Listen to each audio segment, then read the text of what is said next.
Mugi ngaturake panuwun marang segenap panitia, bapak-bapak ketua RT RW wewengkon Kecubung Bu Kesi ya.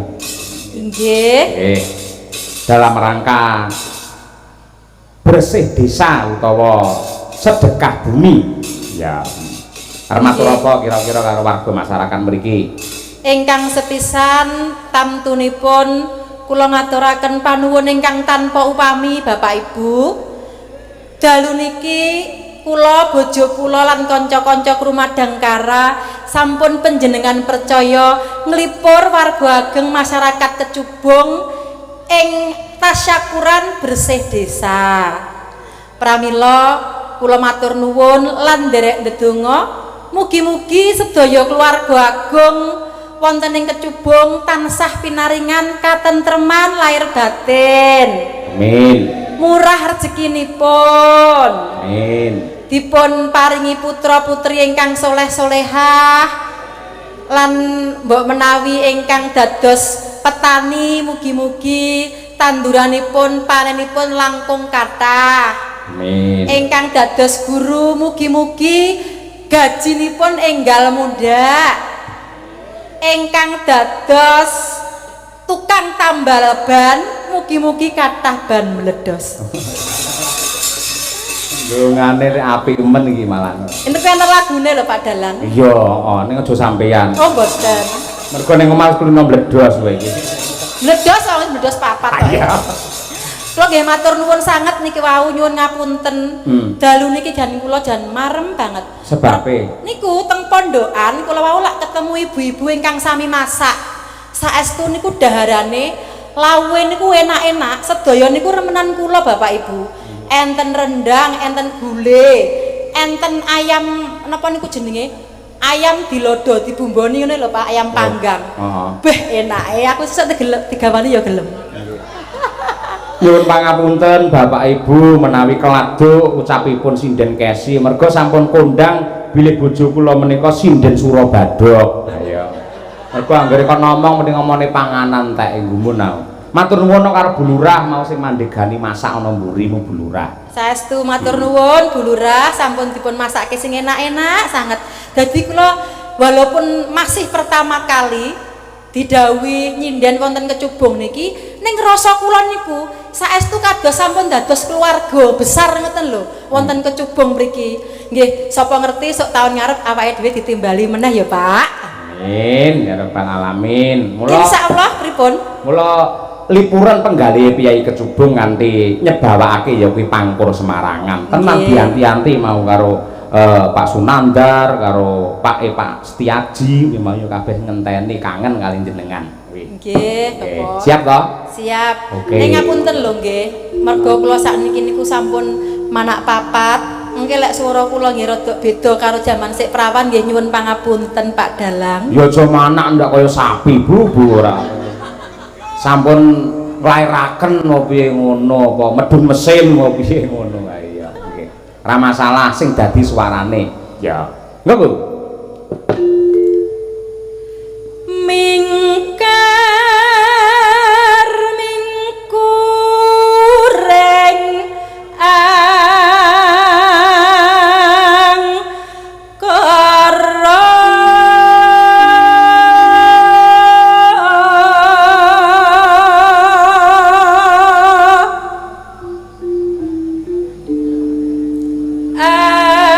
akarana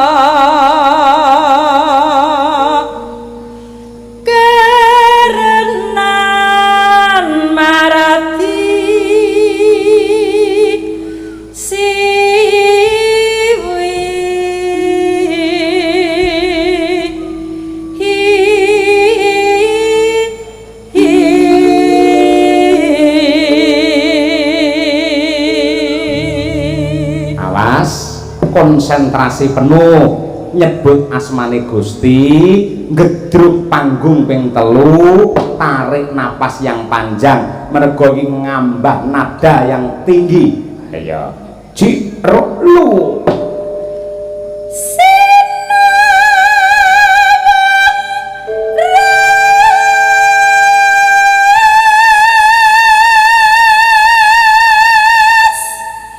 min apa?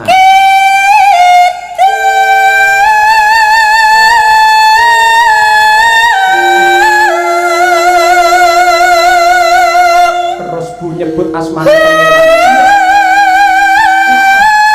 Terus iya.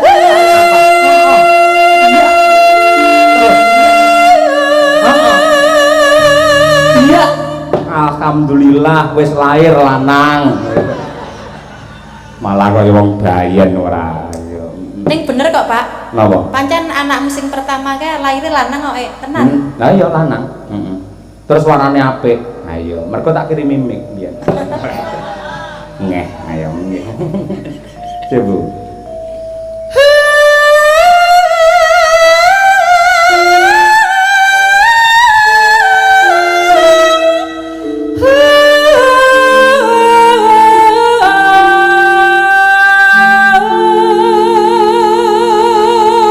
Para penonton tepuk tangan untuk Bu Kesi men tambah semangat. Wih, ya iya. Elok tenan. Anggere ditepuk aja mabur lho Bu, mabur kok. Boten, kula sing penting sesuk ayam panggange yo. Ndak, balik badokan neh bocah iki ora. Oh enak lho, Pak. Solo ndak enak iku. Ning Solo mae dhewe iki ra enak sing masakan kaya ayam panggang ning kono mau ning pondokan mau. Tenan iku. Lho aja ndemis ngono njur njaluk ngene ora pareng ngono ora. Guyon Pak, guyon. So kapan lek rene mampir ning kecubul ngono sing masak ngendi diparani ditumbas aja njaluk ngono kuwi. Iya sayang. Sayang. Sinoba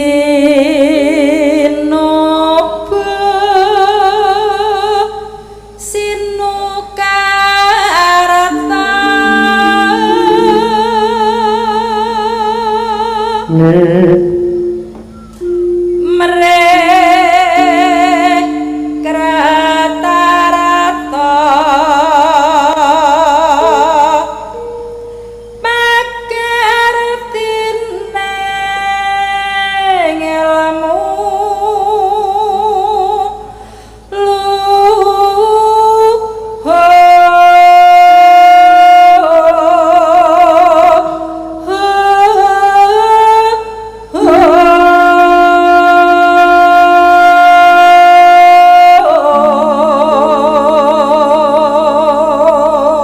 suaramu tek sik utuh ngene putramu wis pira to Bu Kesi?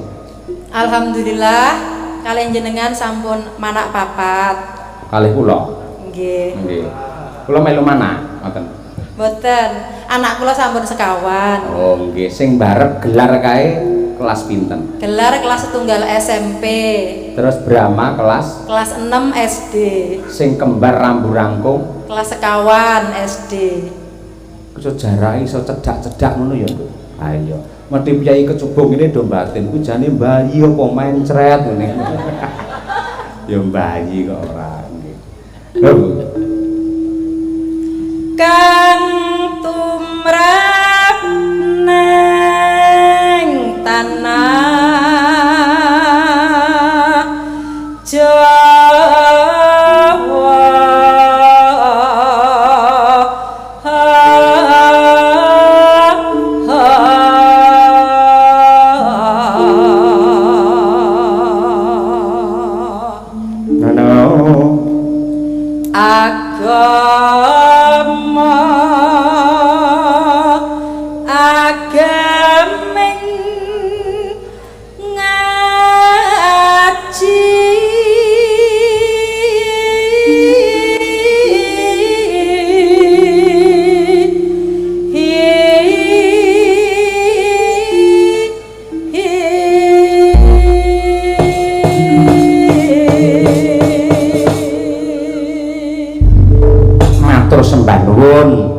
Kalajengaken lelagon Mawar Kuning.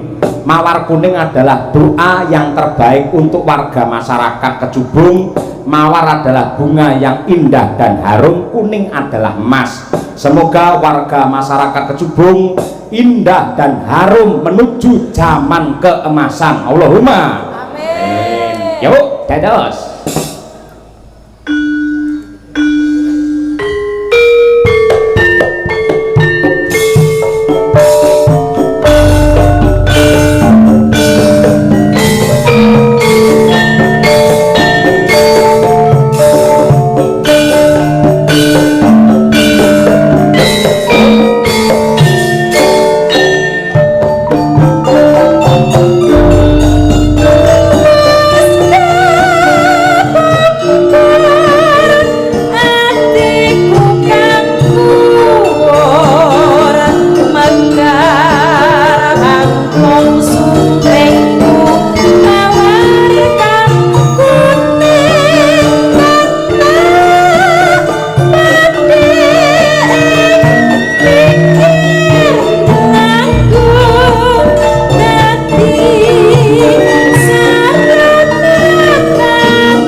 Kesi sembah nuwun Bu Kesi.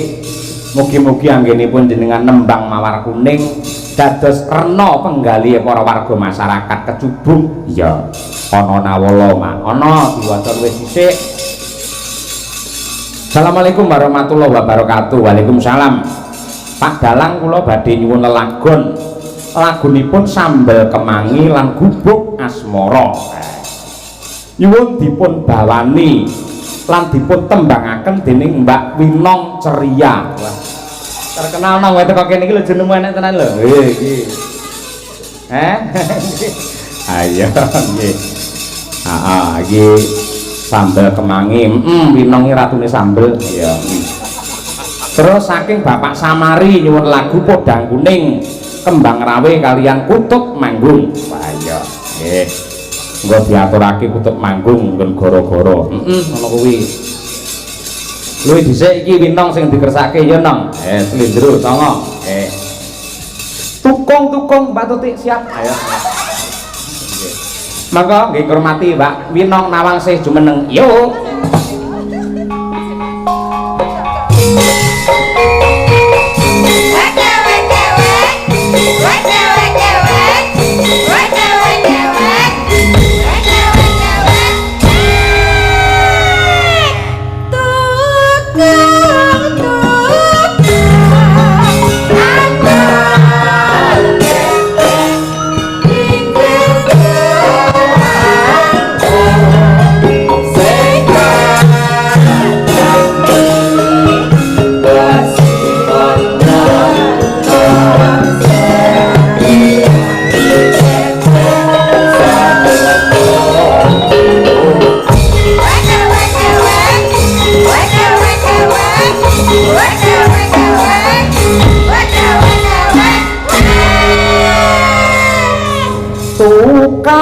Tukung.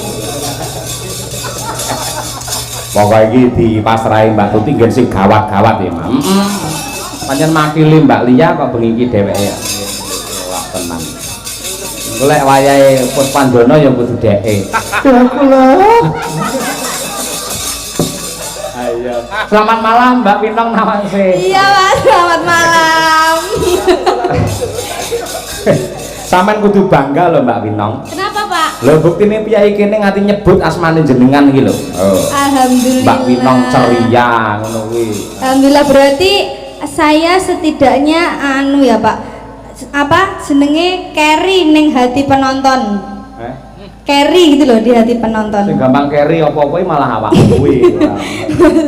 Dicintai oleh penonton. Nah, itu nggih, terima kasih. Bapak sinten wae Pak sing ngersakne? Sopo yo iki mau sik. Malah Pak Mbah Rahiman utawi Rohiman ngene iki.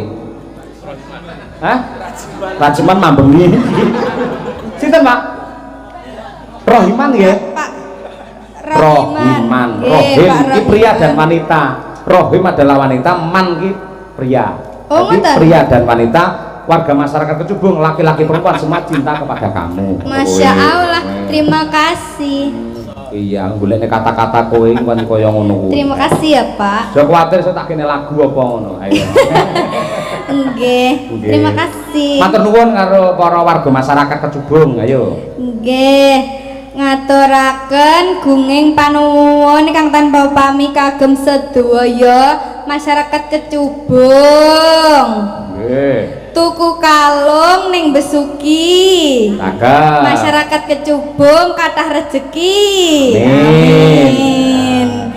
Nggih, mungkin ampun kathah rejeki, ampun kesupen nanggep wayange ampun kalih taun sepindhah nggih, Pak. Lah kudune piye? Kudune? Kudune ben sasi, Pak. Ben sasi. Mboten anu ya wis 1 tahun sekali. Nggih. Kabeh iki wis diatur karo panitia, lan panitia iki nderekake kersane para masyarakat kabeh. Oh, Rong tahun pisan ora apa-apa, sing penting ajeg ngono terus. Nah, nggih ngoten Pak, nggih ampun gantos nggih Pak dalange. Ayo le promosikne pamane nganti kaya ngono. Nah nggih Pak, kula suwayang lho kalian jenengan iki. Iya to. Ngono kuwi tak sayang malah disayang laler. Ning kasih ibu di berhubung laler kowe malah ora nggih. Ya iki lho dikersake iki lho gubuk asmara apa sambel kemangi? Sampeyan milih sing ndi? Anu Pak, saya tak sambil kemangi aja. Gubuk asmara kan ratunya Gubuk asmara kan Mbak Birgita. Mungkin ndak kula nggih. Oh iya, siap nggih. Ratu Gubuk asmara Mbak Birgita nek ratune ninggal katresnani kula. Wis jenengno dhewe ngono. Mbak Tuti ratune itu kongkong. Iya, karo rego. Anggo bawa ora ana manut aku. Lajeng mawon. Ajeng, oke. Ya, keren. Kersane cek cek cek cek.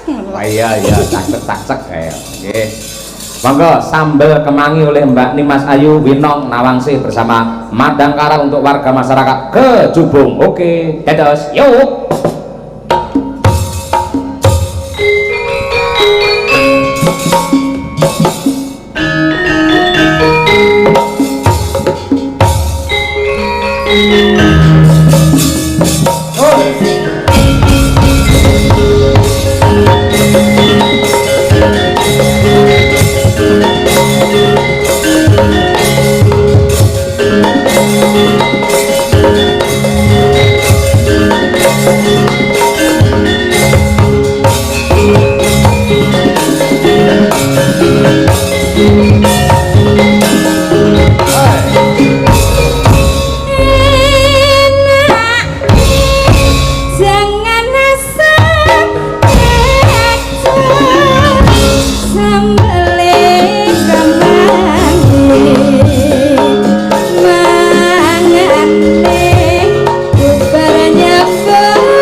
apik ndut apik. Nadyan bocah rada lemu ning luwes le joget. Pancen wong wedok ki duwe kelebihan dhewe-dhewe kono. Ana sing dedeke ya lenjang-lenjang jaran teji ngene bareng joget malah kaya layangan pedhot. Ya. Ana sing gendru kaya winong bareng joget luwes kewes kaya mengkene. Ya, sambel kemangi. Iki mau ya dipundhut kalian pepunden kula Bapak Tonari Rejamulya. Sing ngersakaken sambel kemangi kalian kejemereng. Wah, kijing miring. Kijing lagi ngangge kabeh nggih. Nggih. Nggih, sampun kula aturaken sambel kemanginipun. Ya. Bae genti apa ki jenenge sing ngersakake gubuk asmara. Ya, ki ratune sik ditokke. Ben marem ya. Mbak Birgita Ayu, wah ya, dari Kota Tahu Kediri, sarjana seni, ya. Men jumeneng nok, ya, tumpake perahu, wah ya, kok perahu, anu sepur, kemudian pelok lah perahu orang, tumpake sepur coba kayak apa, yuk berpacu dalam melodi, yo.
Nduk, bir udah ali iki.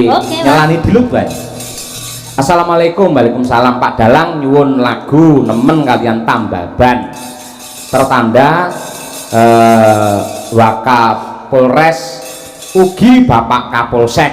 Nah iya, iki tertandane Bapak Haji Hartono. Engko diaturake. Ya, lumayan piyai kene iki jananu bir. Nggih. Tenan piyai lomo saestu Pak teng mriki Pak. Penontone kuwatah, anteng ngeten iki jan nyenengke Pak. Nyenengke ya. Nyenengke sanget. Lah kira-kira yang sampean gandeng sarjana seni tur dituntut oleh zaman sinden ki ora mung pinter nembang gending ning uga berwawasan yang luas. Kira-kira menurut seorang Birgita makna dari bersih desa itu apa? Ayo. Pak ngono mbok ya latihan sik ngono lho Pak, mong aku mbok dadak ngene iki aku bingung. Latihan iso ki lumrah, zamane wis digital, serba cepat, tepat, akurat ngono kuwi. Oleh nganti akurat kok garisnya loro, dadi kuwi berarti. Dadi apa, Pak? Iya kuwi ngono. Nggih, saderenge menerjemahkan niku nggih Pak, kula tak salam-salam riyen nggih Pak. Boleh. Assalamualaikum warahmatullahi wabarakatuh. Waalaikumsalam warahmatullahi wabarakatuh. Apa? Selek Pak. Untungmu ketatap mic. Kowe mergo sok jahil karo mic lho, ngono kuwi oleh-oleh. Pak, Bu, pipisnya lancar nggih? Pertanyaanmu langsung kuwi iki piye to? Lho, sehat apa piye ngono lho? Lho tegese nek pipisnya lancar niku berarti sehat nggih to, Pak? Ning paling ora ya dikon. Pripun, Mak? Sae nggih kabare, sehat nggih. Mak jujuk pipisnya lancar. Lah kula senengane jujuk kok, Pak. Oh, lah kuwi kurang romantis lek kaya ngono kuwi. Iya, Ya, ngono kuwi. Ayo. Terus bersih desa gimana? Bersih desa adalah suatu kegiatan masyarakat atau kegiatan adat turun temurun masyarakat mengaturkan syukur kepada Tuhan Yang Maha Esa atas hasil panen serta mohon keselamatan sakit untuk seluruh masyarakat. Memohon sakit. Maksudnya untuk menghindarkan dari sakit kata lho, Pak. Iya, ngono kuwi. Mula sing jenenge berkata-kata iki mung kelangan sak kata ngene maknane wis beda. Ha iya. Gandeng iki sowan ning Kecubung. Aja kalah karo dagelan-dagelan nggih YouTube kae. Sampeyan kudu iso menjabarkan apa itu Kecubung. Kecubung, dusun Kecubung gitu, Pak. Kecubung. 3 suku kata. 3 suku kata. Nah, Kekompakan antar perangkat desa, tokoh masyarakat serta seluruh masyarakat dusun Kecubung dengan urunan uang sebesar 200.000 nggih to Pak? 300.000 kanthi nanggap wayang dalangipun Pak Cahya Kuntadi lan sindenipun yang cantik sendiri Mbak Birgita Ayu. Loh, sinden sakmene bane iki sing cantik dhewe iki ya Birgita Ayu nggih to Pak Bu? Lah Birgita Ayu. Oh iya ngangge ayune. Bener. Apik rajiman. Ayo. Oke. Terus kedua,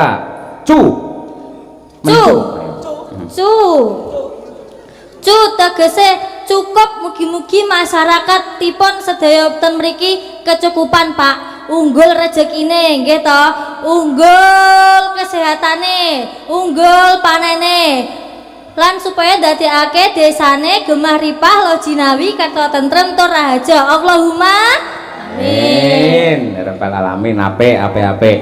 Kari terakhir bung. Ayo mudiar le angel. Bung iki. Apa ya, Pak? Ayo. Bung. Pring iki. Ayo. Bungkam korupsi dan bungkam kejahatan di desa ini, Pak. Dengan cara apa, Pak? Dengan cara apa menegakkan hukum melalui Bapak Kapolsek ngono piye? Dengan cara saling menghormati antar sesama nggih to, Pak. Iya. Rukun antar sesama nggih to, Pak. Nggih. Kecubung. Kuwi mah wis kok rancang, pamane iso memper, tak tambahi kecubungi desane Gondang. Lek iso 150 ning kowe. Ayo. Tenan ye? Tenan. Gondang.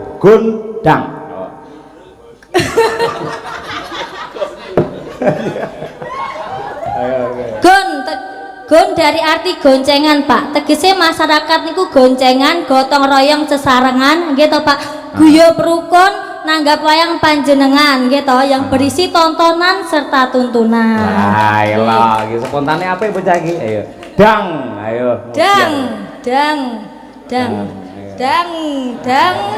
Iki karo mikir nganti pecah sirahe wi dangdenge. Ayo. Dangdut nggih ta Pak. Saka tembung dangdut ten wayangan iku mboten ugi kok gending-gending tapi wonten hiburan dangdut campur sari maksudnya lagone niki lho Pak. Iya. Ini 150 Pak. 150. Sik kelingan to kowe? Saya kelingan aku iki mah spirit gen semangat ngono tok aku asline. Lho, tetapi jenengan pun janji 150. 150 nggih. 150 nggih Pak Bu nggih. Nggih. Dalammu malah akeh Pak ngono diwangi. Sinden iki barang ero dhuwit iki malah berubah menjadi kotak amal lho Pak niku malian.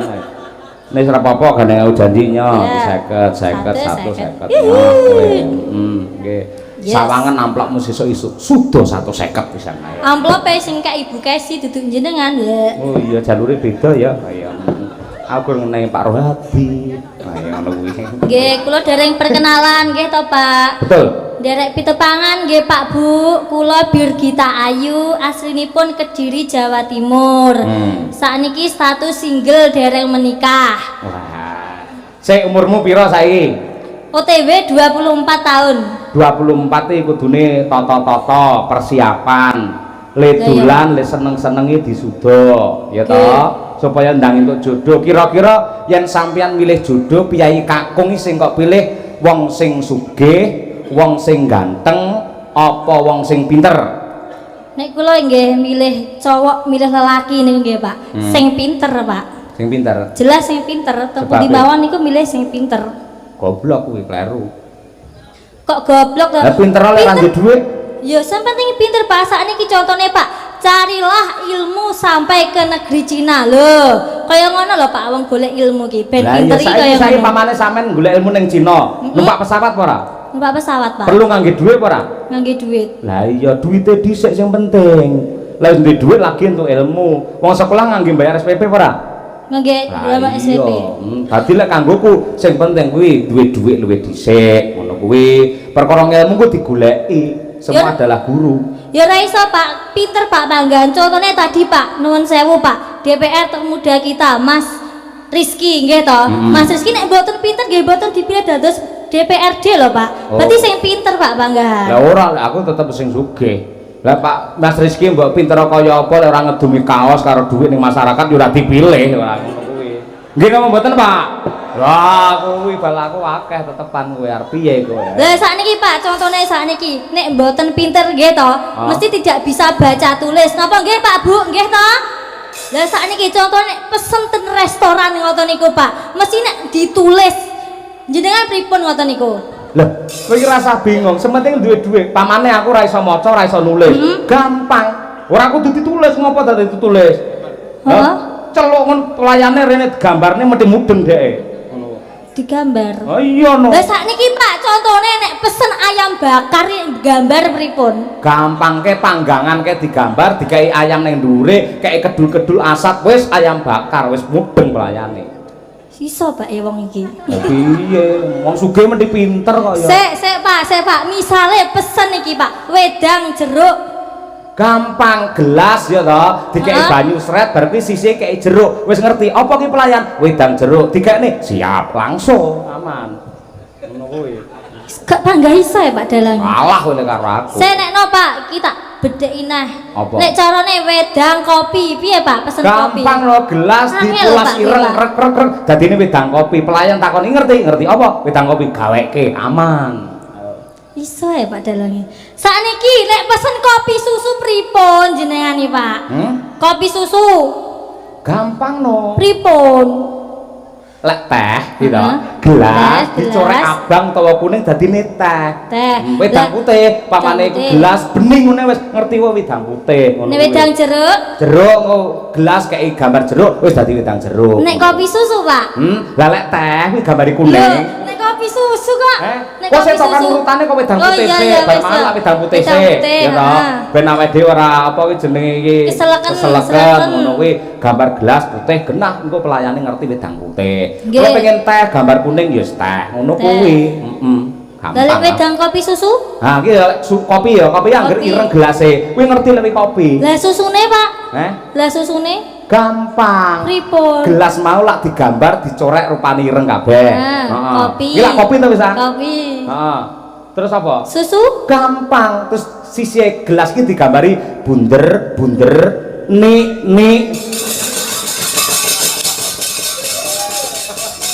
dong mesti pelayane pokoke genah menawang sugih kowe to arep muni piye arepe ya ora Pak pinter ae Pak ya pinter ya wis nekat monggo kowe ya pinter no pinter ngapus wong lanang kowe iki pamundhute diaturake coba biar kita ayu ngersake mau gubuk asmara engko pamundhute Pak Kapolsek diaturake bareng-bareng ben gayeng tambah ban niku wau gubuk asmara saking Bapak sinten wau Pak? Kan tadi 2 permintaan gitu. Sambal kemangi karo gubuk asmara. Dari endi mau? Dari Mbah Rohiman. Mbah Rohiman. Nggih. Terus yang satu lagi tadi ada Pak? Endi to? Ada tulisannya. Sik aku malah ora temu to. Iki podang kuning kembang rawe kutut manggung iki kudu. Setoke. Sambal kemangi, terus bijing miring, ora enak. Berarti Mbah Rahiman mung dene winong wis nembang sambal kemangi 50 berarti sing 50 kurang kula Pak nggih Pak. Wis entuk 150 iki. Lho, lah kan niku mau tembange dereng. Kowe iki jane sinden apa copet? Urung nembang wis jual 50 ora. Ya berarti nek nembang nggih Pak Mbah Rahiman nggih, mengke sing 50 kula nggih Mbah Rahiman. Nggih. Mbah Rohimane wakeh lho ayo. Pokoknya yang bagus dewe ya Mbak Rohimah. Iya. Ayo gubuk asmara coba bir kita nggih ketokno kaya apa ratune.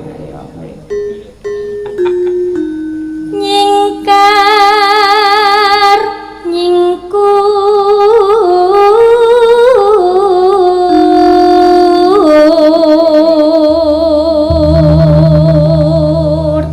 Ape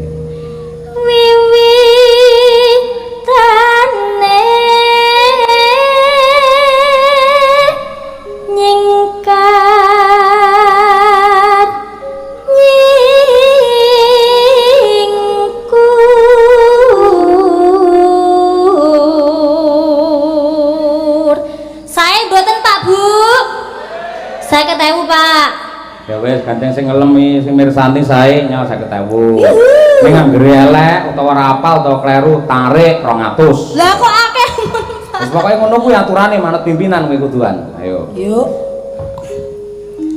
Lengsam yen mutan.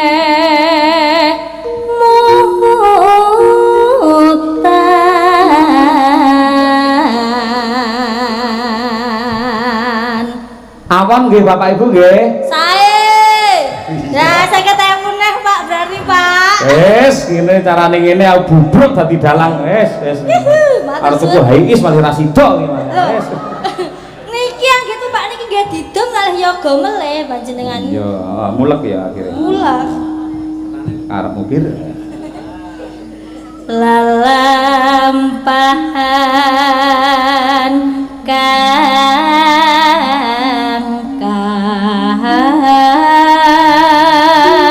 Ayo miner.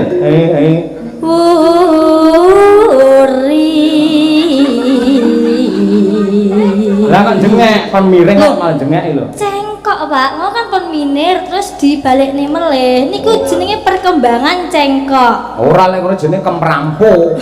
Malah ora miring ora jengek ngono kuwi. Loh, nah kan iki cengkok kasih bir kita Pak. Ya terserah bir kita lah. Lah terserah awakmu berarti ya kurang enek dhuwit iki. Loh, mau coba to Pak. Tak apik-apikne wis sing terakhir. Lah kuwi apa? Tresno tulus nadyaning gubuk asmara.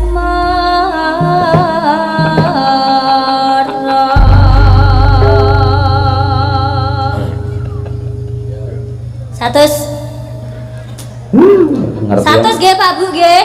Ngerti yang ngono ngedekne tutik selawe wis gelem. Bola kuwi Selawe pancen ya iya. masyarakat Kecubung cinta bir kita Pak.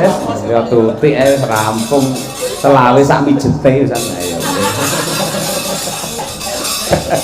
Nggo krim dhewe ayo.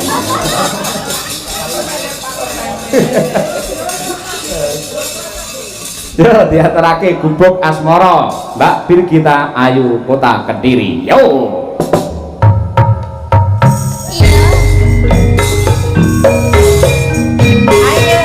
Tak pernah ucap hello pergi ke Melambai. Harimau, harimau, harimau, hai mama ya. Tak pernah ucap hati-hatinya bersampai. Harimau, harimau,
nuwun.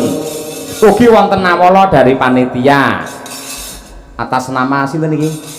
Glitis Jambu Alas kalian Larang Udan.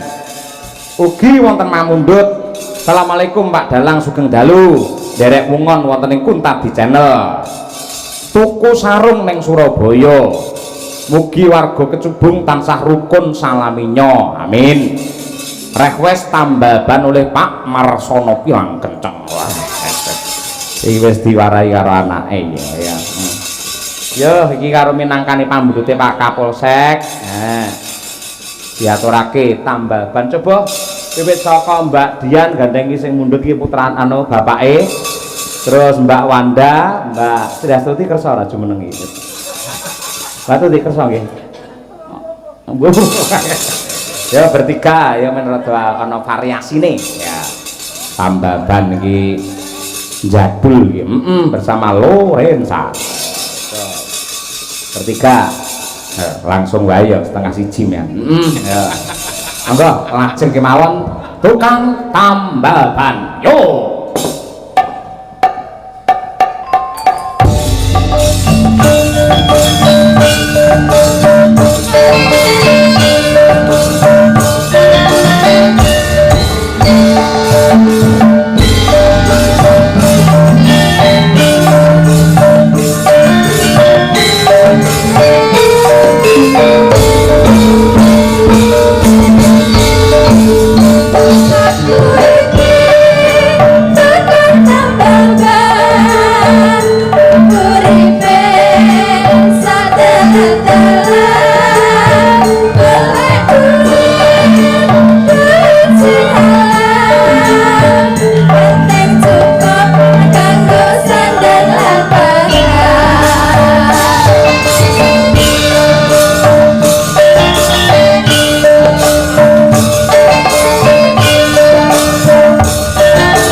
Dadi ngenteni suwe lek rung suwe sinden aja ngene. Yan. Lek rung suwe aja ngene. Kaya pas diajar bojomu langsung ngene. Sing apik dhewe wandal malah. Ah, ada. Bocah era mitayane ning ya gregete luar biasa. Ya. Matur sembah nuwun. Ya, sing jenenge wayang ki ora mung lagon, ora mung lucon ning ya lakon. Saya-saya piyai kecubung kene, Nduk, tetep mirsani wayang sak wutuhe. Masa? Kaya ngono kuwi. Dasare ya wis dipaket karo panitia ngersakake wisanggeni lair. Ya, muga laire generasi sing jenenge wisanggeni tanpa beda karo kekudangan dan doanya warga masyarakat Kecubung, putra-putrane dados lare ingkang soleh lan solekah. Amin. Yo, rerakit mbacut nih gelar cerita. Monggo.